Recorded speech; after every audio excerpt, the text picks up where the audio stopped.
അല്ലെങ്കിൽ എന്ത് പണിയല്ലേ ഈശോ തോമസ് ലീഹയോട് കാണിച്ചേ? 3 വർഷത്തോളം കൂടെ ജീവിച്ച് യേശുവിൻ്റെ അത്ഭുതങ്ങളും അവൻ്റെ വചനങ്ങളൊക്കെ കേട്ടുകൊണ്ട് തന്നെയാണ് തോമസും കൂടെ കൂടിയത്. തോമസ് വിശ്വസിച്ചു ഈശോ സത്യമായിട്ടും ദൈവപുത്രനാണെന്ന്. ഈശോ പറഞ്ഞു അവൻ ഉയർത്തെഴുന്നേൽക്കുമെന്ന്. അതും തോമസ് വിശ്വസിച്ചു. അതുകൊണ്ടാണല്ലോ മറ്റുള്ളവരോട് കൂടെ ഈശോ മരിച്ചിട്ടും ആ സെഹിയോനൊടിശാലയിൽ ഒന്നിച്ചു കൂടാനായിട്ട് തയ്യാറായത്. എന്നിട്ടും തോമസ് ഇല്ലാതിരുന്ന സമയത്ത് എന്തുകൊണ്ട് ഈശോ പ്രത്യക്ഷപ്പെട്ട് തൻ്റെ ഉദ്ധാനം അവർക്ക് വെളിപ്പെടുത്തി? ശരിക്കും നല്ലൊരു പണിയാണ് തോമസിന് കൊടുത്തത് അല്ലേ? ഞാനായിരുന്നു ഈ സ്ഥലത്തെങ്കിൽ ഞാൻ പിന്നെ ആ പുള്ളിയോട് മിണ്ടിയാല. നമ്മൾ മനുഷ്യർ അങ്ങനെയാണല്ലോ. പക്ഷേ ശരിക്കും ഈശോ തോമസിനെ പരീക്ഷിക്കുകയായിരുന്നു. അവൻ്റെ വിശ്വാസത്തെ പരീക്ഷിച്ച് ഉറപ്പിക്കുകയായിരുന്നു. അതിൽ തോമസ് ശരിക്കും വിജയിച്ചു.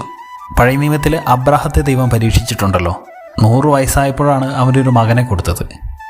ആ മകനെ തന്നെ സ്വന്തം കൈകൊണ്ട് ബലിയർപ്പിക്കാനായിട്ട് ദൈവം പറഞ്ഞു. എന്തൊരു പണിയാണല്ലേ? പക്ഷേ അബ്രാഹാം ആ പരീക്ഷയിൽ വിജയിച്ചു. യാക്കോബ് തൻ്റെ ലേഖനത്തിൽ 1-ാം അധ്യായം 3-ാം വാക്യത്തിൽ പറയുന്നുണ്ട്, വിശ്വാസം പരീക്ഷിക്കപ്പെടുമ്പോൾ നിങ്ങൾക്ക് അതിൽ സ്ഥിരത ലഭിക്കുമെന്നറിയുമല്ലോ. ഈ പരീക്ഷണങ്ങൾ നമ്മുടെ വിശ്വാസത്തെ ഉറപ്പിക്കാനാണ്. എത്രയോ തവണ നമ്മുടെ വിശ്വാസത്തെ ദൈവം പരീക്ഷിക്കുന്നു അല്ലേ? പക്ഷേ ആ പരീക്ഷണത്തിലൊക്കെ നമ്മൾ പരാജയപ്പെടുകയാണ്. അതുവഴി പരീക്ഷിക്കുന്ന ദൈവവും പരാജയപ്പെടും. പരീക്ഷിക്കപ്പെട്ടപ്പോൾ പരീക്ഷിച്ചവനോട് തന്നെ നേരിട്ട് ചോദിക്കാനായിട്ട് തോമസ് ലീഹ തയ്യാറായി.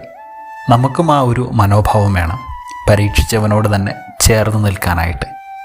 നമ്മുടെ വിശ്വാസത്തെ ദൈവം പരീക്ഷിച്ച് ധൈര്യപ്പെടുത്തട്ടെ. തോമസ് ലീഹ നമുക്കതിനായിട്ട് മാധ്യസ്ഥം വഹിക്കട്ടെ.